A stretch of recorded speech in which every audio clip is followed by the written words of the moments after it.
all of us as expats, wherever we are in the world, there comes a point where you know that it's time to move on or move home.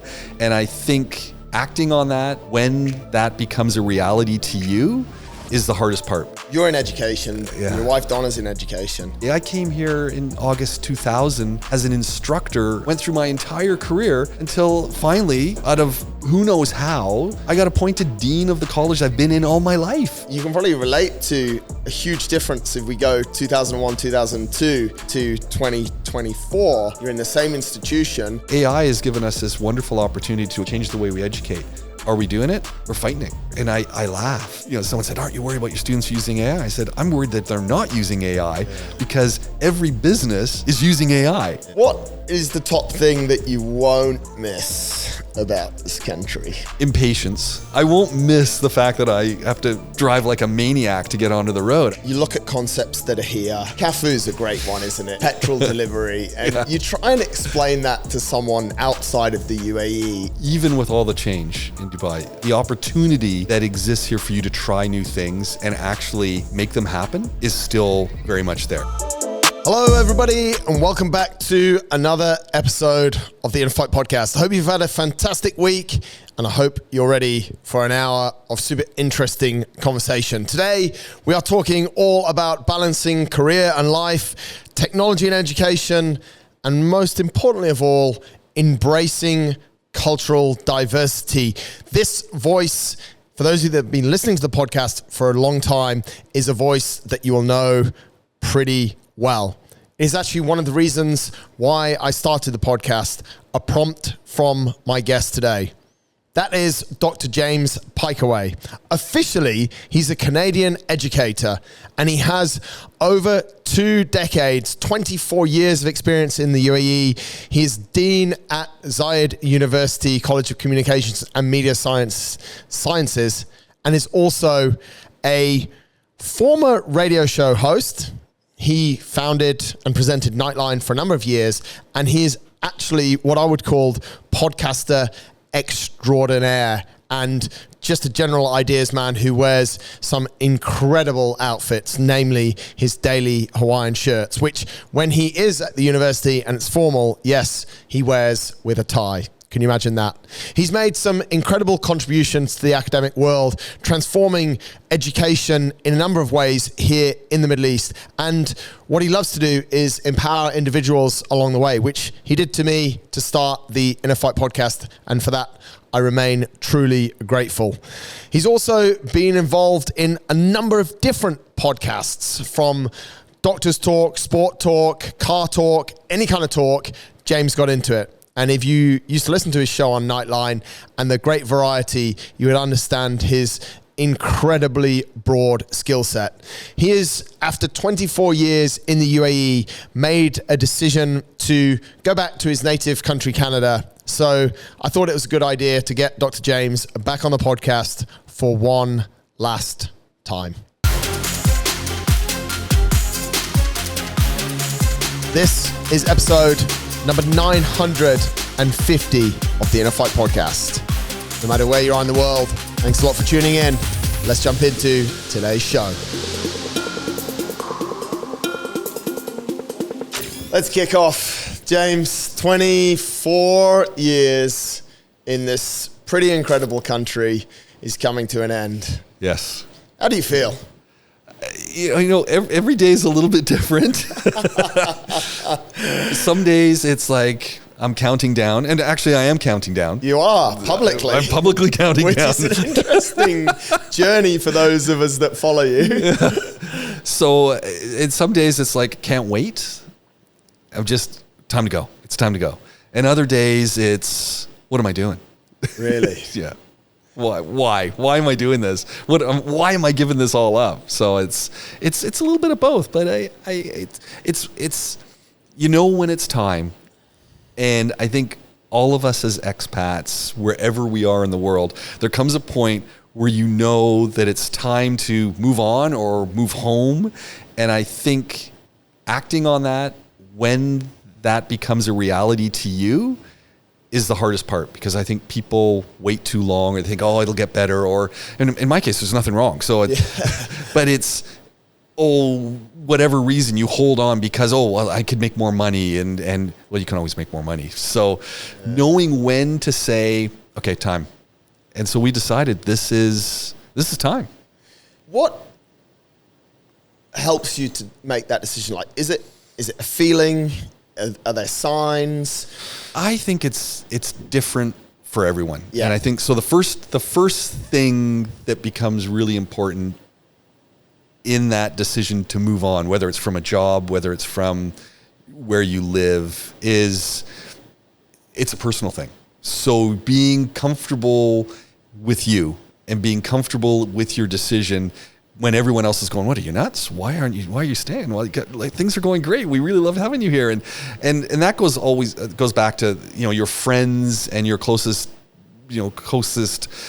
confidants are the worst people to ask for advice on those things because they don't want anything to change. Yeah, of course. Because they don't want to be uncomfortable. No, and they're going to be uncomfortable because you're not here any longer and you're doing something else. And so they're the worst people to ask because they've got a vested interest in you not leaving. So I think for us, it's first of all, it's just a personal thing. It's how long have we been here? So we looked at that and we saying, okay, what are our options when we go back to Canada in our case? How old are we? If you go back and you say, okay, well, I still have another 10 years of productive work life, where's that balance click in where you can go back and still do something and not be too far out of the age bracket for work, and still be able to move well and be, have great cognition and all that stuff, so that you don't wait too long. So you get back and then, it's a couple years and you're going into cognitive decline or whatever. I think there's that personal. You just got to be honest with ourselves. For us, it came down really the deciding factor was family. And my boys now, they're adults. They're working, they're getting into relationships. And we realized, okay, they've been gone for, 10 and 8 years. And we went, we're not part of their lives anymore. Like, yeah, we talk all the time, sure. But we have we don't talk on a random daily basis at 11 in the afternoon when you're going out somewhere and say, yeah, you got to go check this out, Dad. This is really cool. We're not having those conversations. Or, hey, do you want to just pop by and have a drink? Yeah. We're not doing that. Or, hey, what are you doing this weekend? Or, none of that. And we just realized we're missing out on a really wonderful time of our boys' lives. And not that we'll be in it every day, but we want to be in it. And we said, okay, that was really the big piece. It's super interesting what you said there. Well, all of it, but one thing that I really noticed was we're not at a point of cognitive decline. We can still move, we can still do stuff. Yeah. There's still almost life. I was chatting to someone the other day and they put it in a similar way. It's like between the age of, say, 45 and 65, you've actually got time. You've got 20 years of your life where generally you can move well. You probably have enough finances to allow you to make quite relaxed choices about things, so you're not under pressure. It's not like you're in your 20s and you need to build this great career and you're able to move and enjoy it. But that's normally the time of life where we're not trapped, but where we don't do we're trapped. We're trapped because literally, I think one of them is the big one is finances and how much do I really need versus how much do I want. And this whole career trajectory that we put ourselves on, whether it's legitimate or not, but I've got to do this and I've got to get to this point in my life and I've got to get to this point in my career and I've got to be a VP by this point or a senior manager by this point. And I think we're at a point in our lives where we're going, I've got no ambition for that. Yeah. None at all. So I said, aren't you, I mean, in my own story, I came here in August 2000 as an instructor in a university. I was an instructor. Went through my entire career until finally, out of who knows how, I got appointed dean of the college I've been in all my life. So people are going, I kind of look at it and went, all right, wow, I've I've done something. I've done it. Not even wanting this, I've done it and done a good job. And okay, time to, and I think part of it in the back of my mind is, all right, I did what needed to be done in this job, did the turnaround, revitalized people's thinking, gave them hope, and gave a lot of agency to people who didn't have agency, who are now doing amazing things. And I kind of look at it and went, it's time for someone else now to take over. I've done my bit, keep the momentum going. And so it kind of, again, it was like, all right, this is just good timing. Yeah. It's crazy though, because we see a lot of people that would maybe get to that point, and not to point fingers at anyone in particular, but they become a fossil in that role. Yeah. And it's like, but I don't think that's the fault of the individual. It's the way that we're programmed as human beings, because we're taught from a young age, we're asked from 8 years old, what are you going to be? What are you going to be? Then we're told you're going to be this, you're going to be this, and this is going to be your trajectory. And you sort of said it there, you go to this position, you go to that position, and then finally you've made it when you're at this position, and then you're at that top position, and we just sit in it. Yeah. And we just actually start to rot in it. Oh, for sure.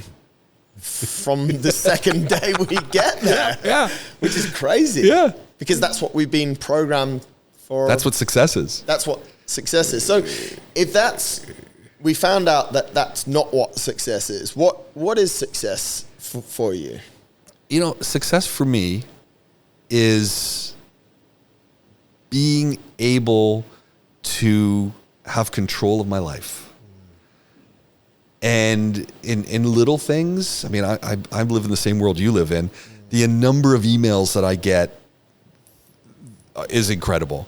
The number that actually need attention is incredible. And I mean, I was away. Here's an example. I took a week's leave, official leave, went on holiday for a week. Every day I was spending an hour on email or on WhatsApp with colleagues, with issues, with things. I was on leave, but I couldn't officially, I mean, I had to still do these things.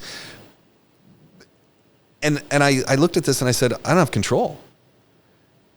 And I keep saying, when I get back to Canada, and I say this with my wife, Donna, we keep kind of going, what are we going to do? In that, I'm not going to have any of these emails. It's going to be literally a cutoff point where there's going to be no emails coming in at all. I mean, there's just the regular Gmail stuff, but there will be no work emails, no issues to deal with, no people to deal with. It's going to be, and I think my wife said it yesterday. She said, what are we going to talk about? and it was in a funny way, because she said, you know, we were in the kitchen, we were cooking up dinner, we were laughing, and I think as a family, this is something we did with our boys, and we do on a regular basis, because we cook our own food, we eat at the table, we eat dinner together, like that's the family debrief time every day, and we said, you know, our lives are consumed with talking about, well, what happened at your work today, what happened at my work today. That's all we talk about. And it was, what are we going to talk about? And I said, new stuff. We're going to talk about walking the dog. We're going to talk about what's going on in the neighborhood. We're going to talk about our friends. I'm going to have control. I'm going to wrestle back control of my life to actually do the things I want to do, as opposed to the things I have to do at this point because someone else has made them a priority in my life. The control thing's weird, isn't it? Because we like to be in control. Yeah. But often the source of a conversation in the evening, you need to have a conversation about something that's happened in the day because you need to get it out. Yeah. Because keeping it in is not healthy. But actually, you'd rather not have that conversation over dinner because it's not, you know, like you don't want to take your work from the university home to Donna but that's what you're there for. You got to. You kind of got to, and then if you don't see eye to eye on something, then it's not relaxing either. So we're in this weird. It's strange. It's a strange situation, and because life is quite intense with, like you said, with email and WhatsApp. Previously, there's probably, you can probably relate to a huge difference if we go 2001, 2002 to 2024, you're in the same institution, but then 3 o'clock, 5 o'clock, switch off. Yeah. How was your dinner time conversation in that day compared to what it's like now? I imagine it's crazy different. Part of it is like I'm now an administrator. I sit with my colleagues who are professors and that, and I'm a big management by walking around person, which some people hate.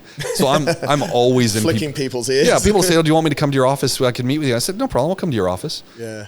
Which they find really weird because I said, "What? I'm going to go sit in my office. We're going to sit on a couple chairs or whatever." And I mean, I have a wonderful office, so it's fine. Yeah. But I'm more happy to come to someone else's office, at least give them the pseudo impression that they have the upper hand in any conversation because it's their place, not mine, which is fine. It's like it's all the tricks of the game are coming out. It's terrible, right?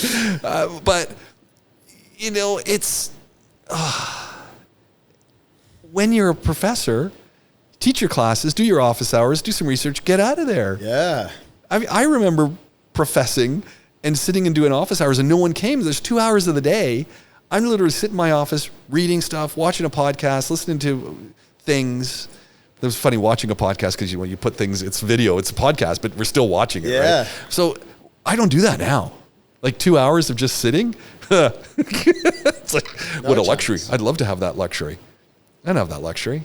And tangent on that is because you're in education, your wife Donna's in education. Is that a problem that we're not taking that time to? Because if you're not taking that time, you're a professor. You're not taking that time to sit 2 hours and be just. My colleagues are though. Are the students? The challenge today with students is. There is so much information now available, a lot of it electronically delivered, that they are facing immense challenges figuring out what's important and what's not important. To the point that I think in some cases students just tune it all out and they look for that one source that they trust, and it seems like it's pretty reliable information, whether it be for academic purposes or for others. And they'll take that.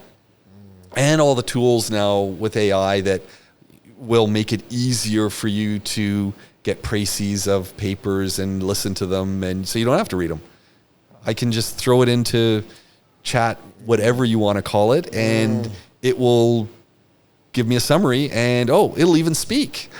And I can listen to it on the bus, and I don't have to read because it's done it for me, and it's going to produce a summary sheet. So there I got it. I don't have to read the full thing anymore. So I think this is a big problem in that, not that I don't want, not that you need to spend a whole bunch of time reading a million different things, but I think that's part of the growing process, the intellectual growing process we go through. And it's reading things and going, hold on, I don't agree with that.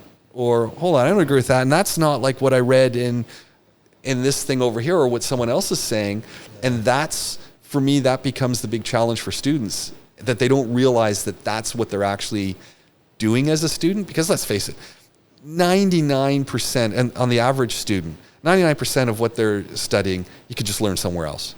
Like, that's not the important thing. Okay, if you're a doctor, sure, it's the hands-on skills of doctoring are important. If you're an engineer, you've got to understand a whole bunch of things. So there's a few areas that I think there's a whole other dynamic going on.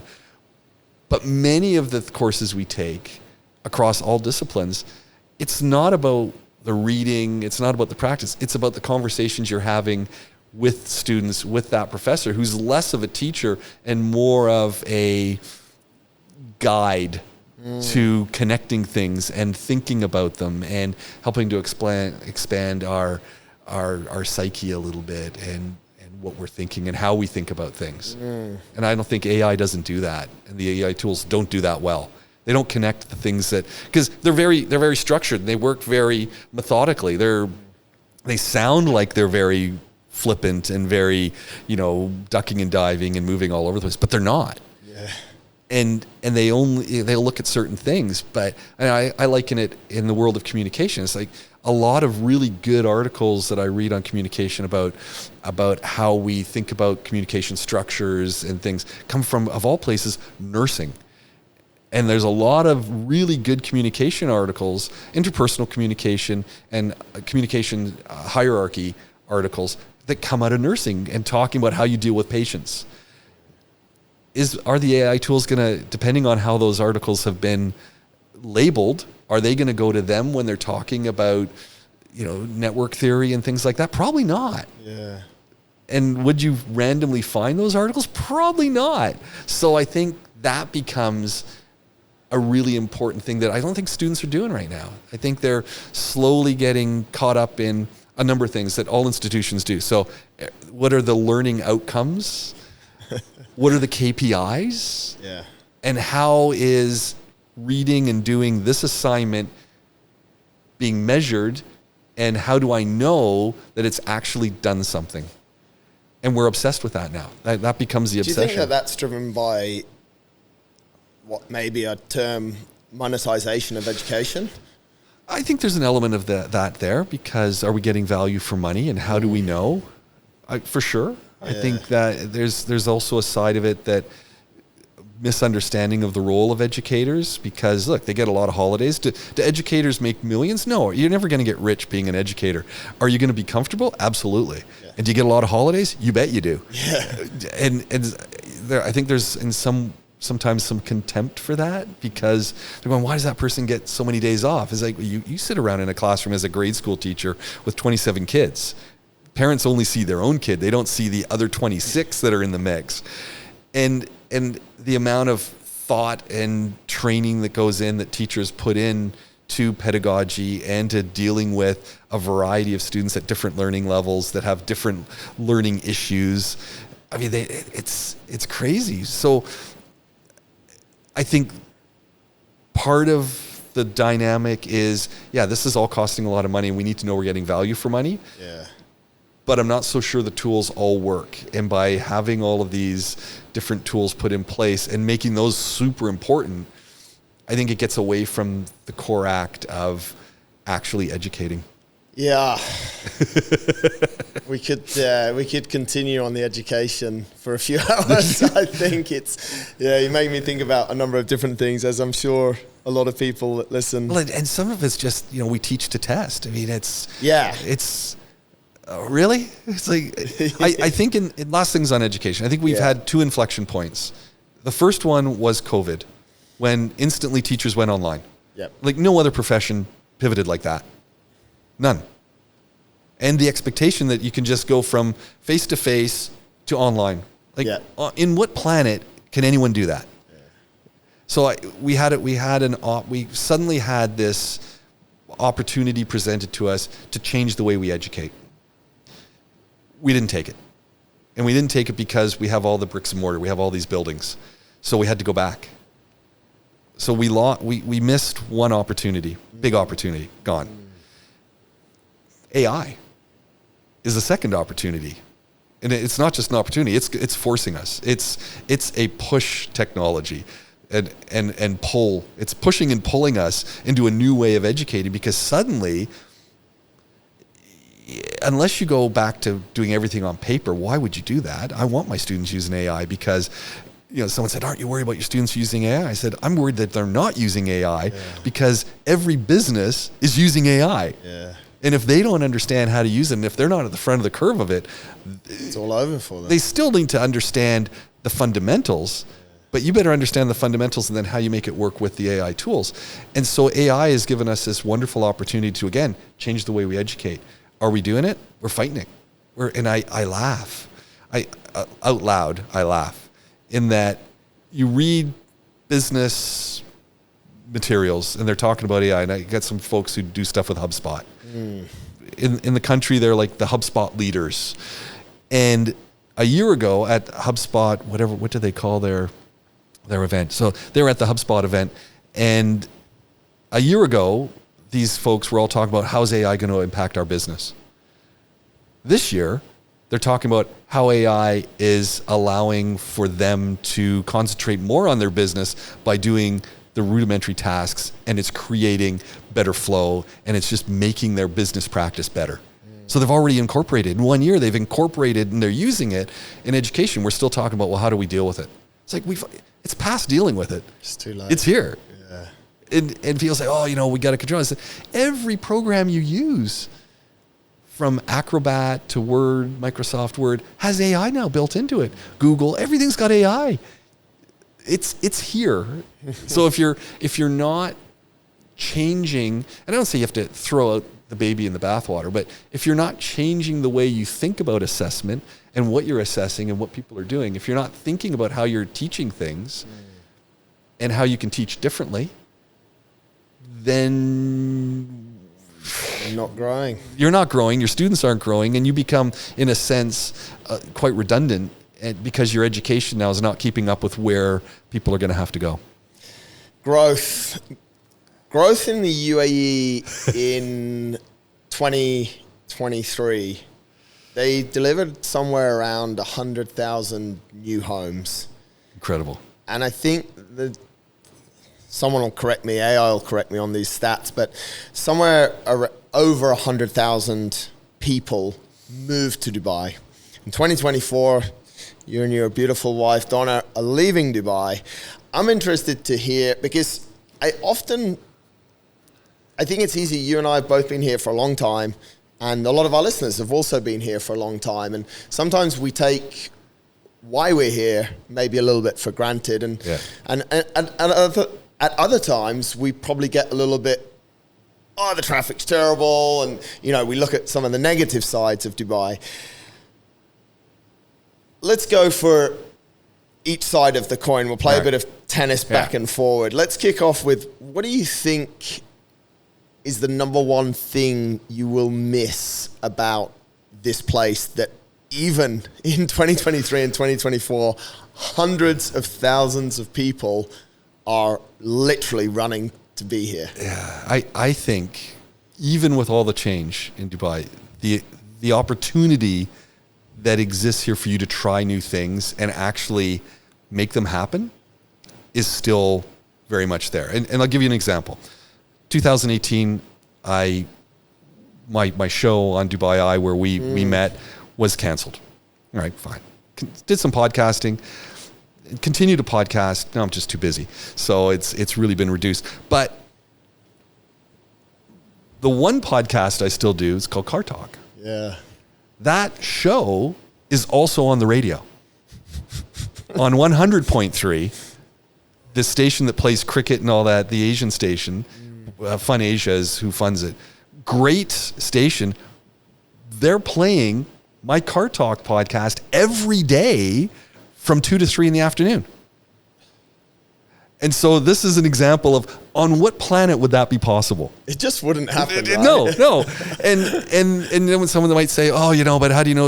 And so anecdotally, when people are going to the garage to get their cars fixed, that I do it with Glen Power, they are noticing when they get into people's cars, it's on 100.3. It's on the station. So they know the people are listening to it, whether or not that's why they've come, but they're listening.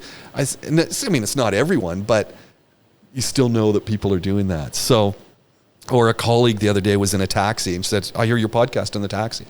And I'm going, there we go. On what planet? So opportunity is still here. I think you have to look harder for it. Yeah. And I think you got to work a little harder.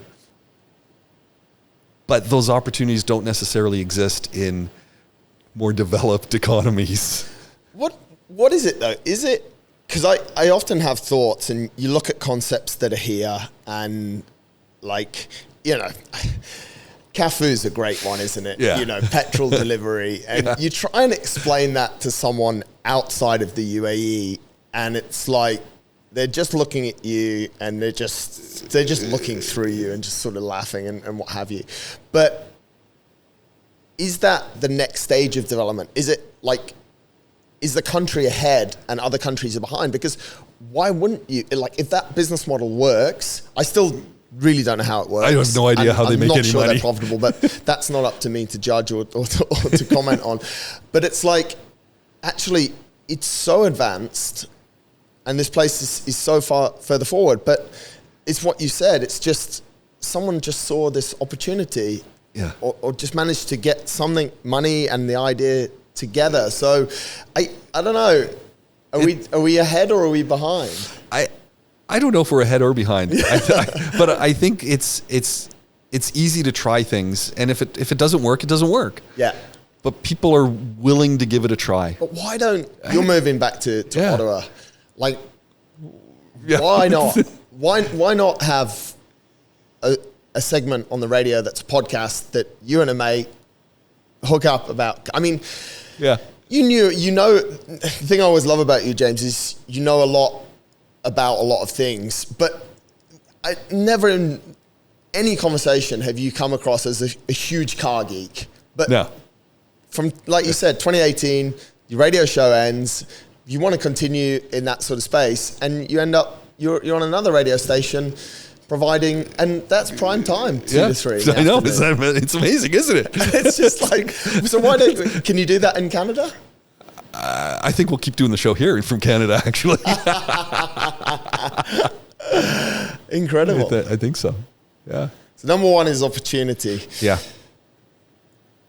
What is the top thing that you won't miss about this country? Impatience. Nice. I think there's a general degree of impatience amongst people in the Emirates. And we've all seen it. And it's throughout everything. And you're in a parking garage at a mall, and I don't tend to do the back in parking, although I did it in your parking lot here today because it was just easier. Yeah, I wasn't sure how it's hard. Those pretty tight spots. Yep. And everyone's driving the biggest vehicle in the market. Yep. So oh man. But you're in a mall and you're trying to get out of your parking spot and you're backing up. And does the person stop? No, they snake around you. And it's like that everywhere. And not just cars, but this general, you're at a set of lights, the horn's beeping. You're in the fast lane and you're getting out of the way. Someone's behind you flashing their lights at you. It's just this impatience. Like, slow down a little bit, people. Why are you so impatient? And it's just constant. It's like, I want this now and I need it now. And how come you're not doing this for me now? It is like, whoa, I'll get to it tomorrow, but I need it now. And I think that is something I will not miss. It's always been a factor, the speed at which this place has moved. Yeah. It's always moved fast. And those things about parking lots and that impatience, I remember it since I was a kid. Yeah. You'd be, you're at a traffic light and it literally, it's not green yet. The guys beat the horn. The guy's on the horn. And it's a weird sort of cultural... Yeah. Not from the local culture, but from the mismatch of cultures that we have.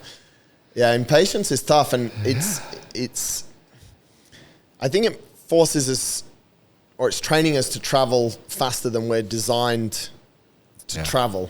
Yeah, I think so. And then it's almost like, because of the positive point one, opportunity, if I'm not traveling as fast as you and you're my competitor, I'm going to lose the opportunity. Yeah. Yeah. So then but I had a thought on this recently, and it's like, if I send you, let's go to email. If I send you an email and it's something important for your skill set, for advice or whatever it is, what state do I want you to be in when you reply to me? I want you to be focused, so no distractions. I want you to be super relaxed because I want the very best of your knowledge, because that's what I'm paying for. So if I rush you and I get you to reply to that email when you're at the traffic lights, am I getting the best of you? Yeah. No. Exactly. Which is, so I'm almost moving to a point now where if you reply to my email within 5 to 10 minutes. Yeah. And you have it sometimes. Someone came up with an example the other day of like a 10 or 15 minute video that they'd sent to someone, and they asked them for their thoughts on it, and they replied within 3 minutes. How did I watch the video? Haven't watched the video. Yeah. They've looked at the title. Yeah, maybe watched the first little bit and said, all right, I got enough. Impatience is hard because in a fast-moving world of a lot of opportunity, which there definitely is here, like if you're not the first mover, then are you even in the market? If you're not with your business proposal, your pitch, your idea, whatever it is, at the front of the queue, then no one's going to listen to you. You're going to miss out. Yeah, it's a challenge. It's a challenge. It is a challenge. And yeah, you won't miss the horns. No, the lights. No. The flashing lights on Piecowye Road. I won't miss when I'm on an on-ramp and I'm getting close to the barrier where I'm going to hit something that the person who's behind me in the lane that I'm trying to get into doesn't slow down and let me in. I won't miss the fact that I have to drive like a maniac to get onto the road. I mean, I won't miss that at all. Or when you're merging somewhere, everyone knows they got to queue up, and instead of having that person who goes to the very front and then cuts in, I won't miss that, because in Canada that doesn't tend to happen very much, because someone's going to get awfully angry. It's like, what are you doing? I'm going to stop their car and get out and go, what are you doing? Just do me one favor. When you get back to Canada, remember that you do actually have to stop at pedestrian crossings. It's not a choice like it is in Dubai. You know, in Ottawa, where we're going, in Canada in general, if you're for the most part, if you're at the curb and you just get your foot off, cars stop. Cars will stop, yeah. People stop, and it's... I messed it up actually a few times when I was in Australia over summer. Like, because I was joking, but it's a legit thing, because here... Yeah, the funny thing, and this is where it almost... Training is important in so many areas of life. I learned to drive here, and then I did my test in the UK, but I've spent most of my driving life here. And there was no such thing as pedestrian crossings when I was a young driver. Sure. They've only sort of started to come, and they're not really commonplace. So I'm not well trained in them, which is not an excuse. I know what they're there for, and I should always stop. You're going to get beat up by someone in Australia if you don't stop at a crosswalk. It's just what you said, though. As soon as someone's foot is literally like hovering off the floor, everyone's stopping. Yeah. Which is great. It is wonderful. But it's sometimes a bit hard to get used to. Yeah. So I'm looking forward to that. What else will you miss? I will miss the fact that I could pretty much get anything 24 hours a day. There's so much conflict here. I know. It's yeah. You know, that you feel like going out and, oh, you know what, I need a new pair of shoes. I can go at 10 o'clock. Not that I do, but I could go. But I've ordered stuff, and it's arriving at 11 o'clock at night. And I kind of like it. You know, it's like, okay, I need some whatever. And it's there. I mean, what did I, a funny one, I thought, I need some new underpants. Went online and said, I can go to the store and get them. But I went online, found them the same rate. They got delivered in the morning. 7 o'clock in the morning, the guy's at the door, one of the delivery services. I'm like first on the route, I guess. And I'm going, this is crazy.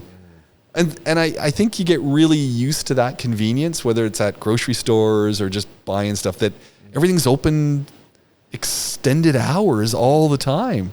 And it's not like that where we're going. Like, stuff closes. There's maybe a better work-life balance. Yeah. And part of it is we have a lot of foreign workers working in all of these sectors. Not that we don't have that back home, but even foreign workers are residents of the country, landed immigrants. And so it's just, things close. Yeah.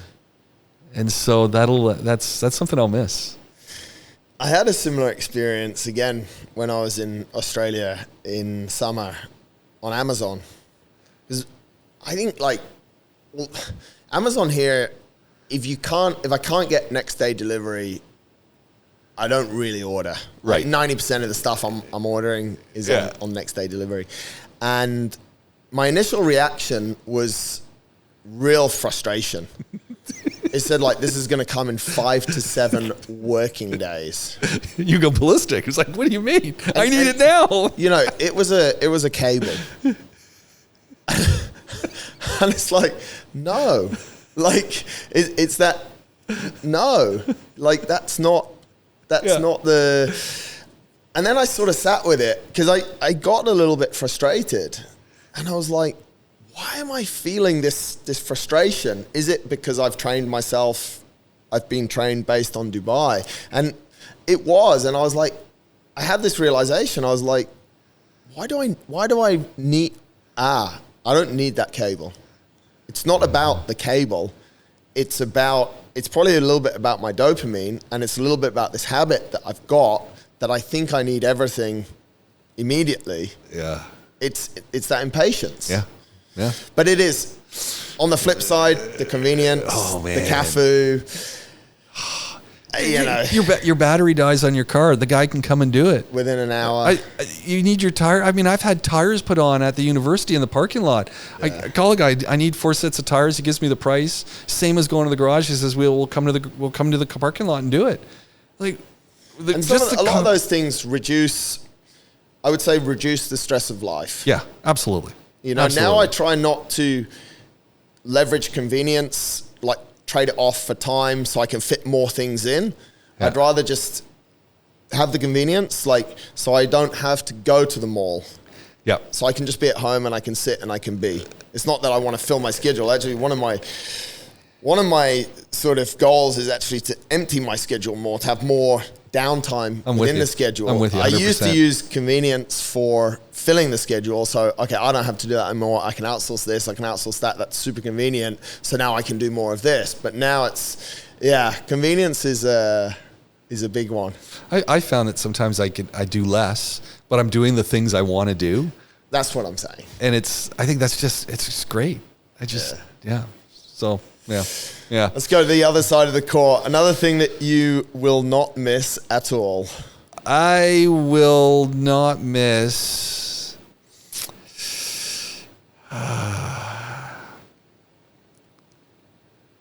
What will I not? You know, this is a tough one. This is good when you start. So we've already got 1, 2. I think I will not miss. It's a funny one. But sort of you get pegged as being an American a lot. And it's like, I will not miss people not calling me American. I mean, I had this crazy one happen in a mall. I was sitting there and we were at, I don't know, what mall was it? Mall of the Emirates? Yeah, I never go there much. So it was Mall of the Emirates is exactly where it was. And I'm sitting at a table, my wife, myself, another couple, we're talking. And this Emirati guy comes by, and we're just talking, and he comes back. He looks at me and goes, you a redneck American? And everyone at the table, just their eyes do exactly like yours, open it up. And I just kind of look at him and go, no, actually, I'm Canadian. He goes, oh, you really sound like a redneck. And I just said, no, Canadian, this. And he goes, oh, okay. And he walked away. And I wasn't sure if it's an older gentleman, so I wasn't sure if he understood what a redneck was. Yeah. But a lot of times people will say, oh, you must be American. And I realize from teaching and education that a lot of folks from different parts of the world don't distinguish the accents. So I hear a different accent with American or even with a Brit or an Aussie or a New Zealander. A lot of people don't hear it. They just hear an accent and they don't hear that it's different. So they say, oh, you're from the UK. But I won't miss that. And I think it makes you, it's made me more, bestowing. Patriotic. Yeah, maybe a little more patriotic. Just saying, I'm Canada, very different place. I mean, this is probably one of the most multicultural societies that there is. Yeah.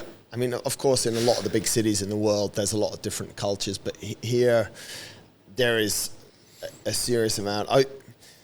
And I don't mean that in a bad way, but it's just kind of like...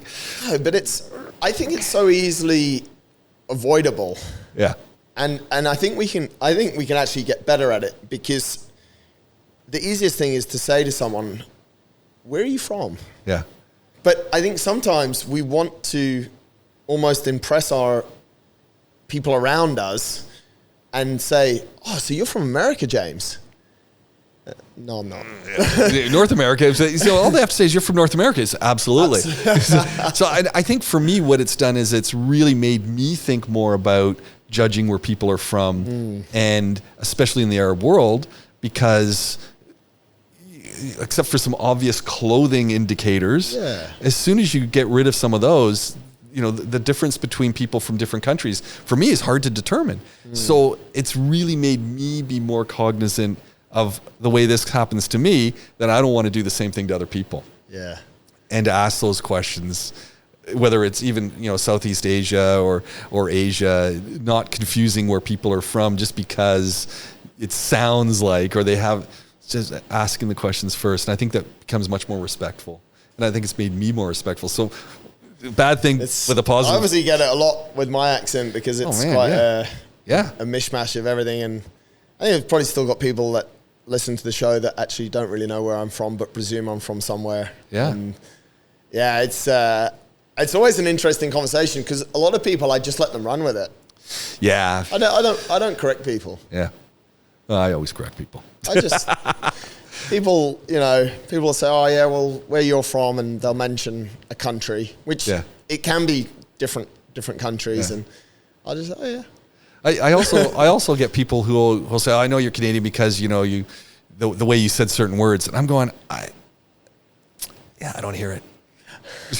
They'll say the word and I'm going, yeah, I didn't say it like that. It's like, I think it's funny. I think the Canadian accent, your accent to me has always been Canadian, right? And quite distinguished. But maybe I just knew that you're Canadian from when I listened to you on the show. Maybe. Yeah, I don't know. Anyway, I won't miss that. Yeah, it's presumptions about people's home country, accent, and origin. I just think is a little bit ignorant. Yeah, in a place like this, I think you should just roll with it. It's just so nice just to ask someone. Yeah, exactly. Hey, I don't recognize that accent. Where are you actually from? Yeah, and then you've opened up a really interesting conversation. But because people are impatient and in a rush, they just want to jump to the conclusion, which is something actually I like about the UAE is, and more with my Emirati people I interact with, but it works in a lot of cases, that forcing you to slow down when you start that conversation. There's, how's your family? How's your thing? You know, what's going on in your life? How's this? And there's that whole prelude to whatever you're actually there to talk about. I kind of like that. Yeah. And because you get to ask the same things. It's like, well, how's your family? And then you learn about their family and this. And then after maybe, so the problem is the impatience, because at some point you just want to get going. Well, that's the hard and you're looking at your watch and you're going, okay, I only have, we spent 20 minutes talking about the coffee and talking about the weather and talking about our family and talking about this. Okay, can we start talking business now? Because we've got 2 minutes of actual work to do. But I think that's one of the most beautiful cultural things about this region as a whole. When I used to travel a lot with Adidas, I spent a lot of time in Kuwait and Saudi Arabia, and all the time that I spent there, like, they were sales trips. I was trying to sell more stuff. But all of the meetings, 90% of the time that we're face to face with a client, we're just talking about families, how are you, what, and 15 minutes into a meeting, it would be silent, and they go, so how are you? Yeah. And I actually found that quite challenging in a number of situations. Because we're so programmed. Okay, I'm here for a reason. I've got an agenda. I want to sell you the stuff, and let's get the sales happening. But it's kind of disarming, and I really like that. And have a cup of tea, and I don't know how many times I've been somewhere where they bring a cup of coffee, and I drink espresso. I do not drink coffee. Yeah. And they'll bring coffee, and it's like, and you can't not drink. I mean, you've got to have at least a sip. You can, as long as you have a sip, you're okay. But you've got to have a sip because they're waiting, they're watching. Yeah. Will you miss those sort of, there's quite a lot of, and I guess a lot of people don't really see it in the, what we'd call the new Dubai, but more the traditional stuff. I know, like, you've always lived in quite a traditional area. Yeah. You like to go to the souks to buy these beautiful shirts that you still wear.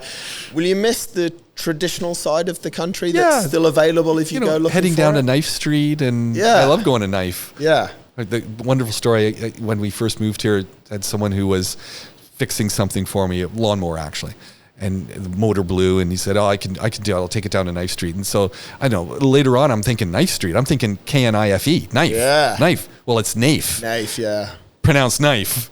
And I'm going, where's the, but you go down into that part of Dubai, and, and every emirate has their areas, and wow, yeah, I mean, it's that hustle, it's the bustle, it's the organized disorganization, and I love that part. I mean, that's, and the way everything's grouped. So the electronics guys are all in an area. The textile people are all in an area. The fruit and veg is all in a fruit and veg area. Yeah, I love that. Cool, I mean, that's the stuff you miss. And get outside of Dubai. And I think that's the sad side of being in the Emirates, is people tend to cluster in Abu Dhabi and Dubai. And yeah, there's people living in Sharjah and other places. But for the most part, if you're living in the big clusters, you don't go to the other places very often and see, and they're all very different, and it doesn't take a lot to get a real feel for what this country was like in the 70s going to other parts. And I love that. I love that bit. We actually lamented the other day, we were talking about the old fish market that now has moved to the new fish market. Yeah. And we remember going there and walking around with the boys, and when they still had, Sharjah was one that we used to love to go to, and they've even changed it, but it was a guy with a big wooden cutting board, and the guts of the fish are up to his ankles, and they're, you're buying this and that. That was questionable sanitation, but we still ate it. We still bought it. You're doing good. And I'm still alive. That kind of stuff, which you can still get. You got to just go further out. But yeah, that's that kind of stuff. It's the real, it's that authenticity. Nostalgia. There's a bit of that. Yeah. I miss that. Speaking of nostalgia, you've been counting down the days since you've left, or since you're leaving, with a visual reference as well, which I found a feeling of nostalgia. Yeah. Seeing some of the stuff you've posted and seeing some of the thoughts and the memories. What's that been like, and why did you start it?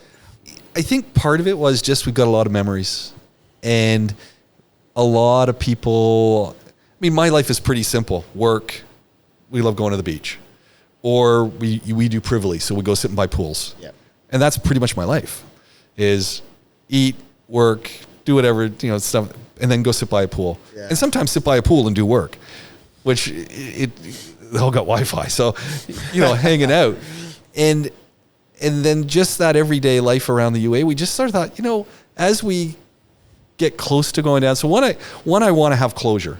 So I don't want to, I think for my own mind, I need that. This is done. This part is done. There's something else will happen, but I need to close this down. And so it's just doing that to remember things. Like there was one recently, the photo of the guy up in the palm tree cutting the dates, which the only reason I don't go up there now is it's too high and my ladder doesn't go high enough. And I've been up on a ladder that's, climbing in the tree, and I just like, what? These guys love doing it. And I again, convenience, I pay them. They're not doing it for free. I pay them whatever they want, I give them double. So, it's just, you kind of look at that and go, man, who's got a palm tree in their backyard? A date palm tree that you harvest the dates. Unreal. So it's just to remember and share some of that with people who, friends and family are looking at that. And then just others go, oh yeah, I remember that. People who've left the UAE are looking at, oh yeah, I remember that, or I remember this. And so it's just a bit of closure, and just a kind of a happy moments. We're not posting any sad moments. So you don't have, who has sad pictures? You don't have sad pictures. You only have happy pictures. Have you had moments of sadness? since you made the decision that you were going to leave? Because 24 years it's not a joke. It's a lifetime. No, it's for your children. It's a lifetime. Yeah. My kids grew up here. I mean, I think it was. I mean, they've left, so it's been 10 years and 8 years, but their rooms were still there until we've been packing them up and taking stuff off the wall. We still got we had stuff up on the wall from when they were in kindergarten. It was still there. I just took something down the other day and said, well, I'm taking this down. We don't need that anymore. But so all those memories, I think the sad side is this was our home. A lot of people come to the UAE and they move from place to place to place. We never moved. We lived in the same place the entire time. So the back garden is because we planted stuff and the trees that are in our yard. Well, I planted all those trees. There's a tree now in the front of our place that I planted from a seedling that came off the tree in the back, and I put it in the front. It's now the height of a 2-story villa with that probably not a good place to have planted it given the size of the trunk, and there's a wall that it's against. And I'm kind of looking and going, yeah, it was a bad idea. I have a tree at home that I look at every day and I'm like, I need to get rid of that. It's getting way too big. It's in the wrong place. Yeah, it's in the wrong place. And I keep going, man, it's growing really good. Where is it getting the water from? So I do water it, but I'm going, it's got a really big root system that it's now where is it getting the water from? Clearly the roots have gone into something, and it's not my yard. So I got a neighbor. I'm thinking, wonder how their sewage drainage is going. So your landlord's going to miss you. Yeah, totally. He must have been very sad. Yeah, very, very. That's a crazy thought as well. Yeah, we moved into our villa. It wasn't finished yet. So we switched. I lied. We lived in a villa for 8 months, and then we had to move because there were structural things with it. It was brand new and it just didn't work. Yeah. So basically the university said, go find another villa. The university used to pay for our accommodation at the start. And they said, go find one. And we were just driving around Murdiff because that's where we lived. And we looked around, but we just realized, let's just stay where we are. It's close to the university, etc. And this place was, I would say, 90% done. No windows, no doors, no painting. They still had work to do, but we drove by. It was for rent. Walked in. There was nothing. Like we're talking, it was concrete still. And we just went, I can see this place. I walked in. I went, I can see living here. And the wife said, really? I said, oh yeah. You can just look at the way this is going to go. And literally we called the guy and made arrangements and rented it before it was even done, which was a great thing because, when you rent a place and you have your damage warranty or whatever and return all the walls to white, whatever. I don't have one of those because the walls were never white. So when they were painting the walls, I said to the landlord, I said, can I get the guy to paint them the colors I want? He goes, yeah, sure. So, orange walls, blue walls, yellow walls, depending on every wall. No, there was no white wall in the place. And I remember the landlord coming as it was being, because he was still a youngish guy then. I think he's about 88 now. So he's in his, he was Dr. Badri is my landlord, and he was the head of infectious diseases at Rashid Hospital, and I guess close to retirement, if not just retiring when we moved in. So he comes by and he looks at, he hadn't met me in person, only on the phone. And he comes by and he's walking out and the walls are orange and stuff. And you can see his look. And then I walk up in a shirt like this and he goes, it all makes sense. So he was okay with it. And yeah, I mean, he's been an amazing landlord. And we're not rough tenants. The AC gets fixed. He has repair guys. And I always say it depends on the misery meter. How much misery am I willing to take with the guys who are going to come to repair? And if I'm willing to take the misery, they'll fix it. And if I'm not willing to take it, I call in, we will fix it to fix stuff. So it just depends, right? It's amazing. Yeah, so that's going to be big. 18th of December is... Yeah, wheels up. Wheels up. Have you thought how you'll feel? I think we're going to be sad in a sense. It'll be goodbye to a big piece of my life. When you think of our parents, how long did they work somewhere? 24 years, that's an entire career. I mean, my kids grew up here. This is our whole, we laugh. We've lived in the UAE longer than we've lived anywhere in the world, really. It's as functional adults and, my whole network's here. I think that's scary. Yeah. Like I know people here. I've got connections. I'm not going to have scary or is the fresh start exciting as well? That too. It's a mix, huh? Yeah. I think it's cool. On one side it's wow, I'm giving all this up. On the other side it's clean slate. I get to start fresh. I can be what I want to be, how I want to be, who I want to be. I get to make my own name. And I think the beauty of the electronic world, and look, for sure I'm going to continue to do some kind of podcasting and video logging and that stays with you. So when you go to a new place and you say, hey, this is me, they can see the stats, they can see the work, and they go, okay, all right, I get it. Yeah. And I mean, you would get this. You podcast, you video cast. It's pretty common. There's a lot of it out there, but there's not really a lot of people doing it. And when you sit and you talk to other folks in your field and you say, well, how many other people and I would say that you work in the lifestyle industry. I think you sell a lifestyle change, lifestyle maintenance. How many other people are doing what you do? There's like none, maybe one, maybe two, but how many, even anywhere, are actually doing it and doing it? So doing it is one thing. Doing it consistently, sustainably is another. And there's not a lot of people who do that. And so I'm excited to be able to go and start to do it somewhere else and to show people, okay, here's how you do it. That's cool. So I'm excited by the opportunity to try the things that I really like to do and say, okay, this is me. So it'll be fun. Doctor, it's an absolute pleasure. And I think talking about opportunity, you gave me an opportunity in 2008, 2009 to come on your show. And that was Natasha. She introduced us. Natasha Valen. And then you were actually the one that said, I've got all these MP3 files. Why don't you create a podcast? And I don't know what we're on today, 950 shows later, I'm still absolutely useless at talking into this mic and asking these questions. But you taught me so much. And I'm always proud to explain to people how, when you say to someone, yeah, I've got 950 shows, they're like, how did that start? And I'm always proud to say the story. So I massively appreciate what you did for me and what you've done for the show. It helps whoever listens to it, or the guests that we have on, and it helps me a lot. So I appreciate you, mate. I think it's always great, even if it's just one person listening.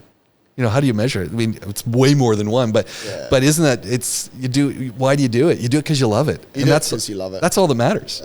Yeah. I actually interviewed someone the other day and they said, oh, how do you edit it and all of this? And I told them the process and they said, oh, is there a cost attached? And I sort of gave them a ballpark figure. They said, oh, so how much money do you make on sponsorship? No. He said, you don't make any money from it? I said, no. Why do you do it? And then I went into the story. I said, a guy gave me an opportunity and we were helping people on the radio and he told me that maybe you should save these files and create a podcast, and that's what we've done. So it's classic business, right? How much do you leave on the table when you walk out of the room? Why do you want to leave anything on the table? So who knows? Whether, and I think with AI now, so when I think of your stuff and what you've been doing, and you pick the year or pick whatever, throw some of it into AI, throw the audio, transcribe, throw those audio files, throw those transcriptions for a year into AI, and say, okay, I want to create a top 10 list of the things.